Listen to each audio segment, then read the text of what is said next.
Už len hodiny do začiatku najsledovanejšej športovej udalosti roka. Dobrý večer.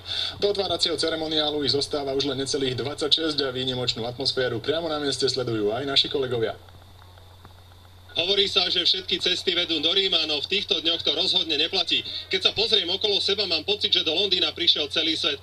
Organizátori odhadujú, že počas olympijských hier navštívi metropolu Anglicka viac ako 2 milióny ľudí.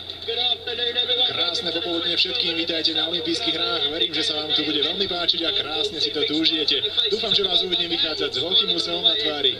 Dobrovoľníci boli včera v plnej pohotovosti. Zaťažkávacou skúškou pre celý organizačný výbor bola generálka slávnostného ceremoniálu.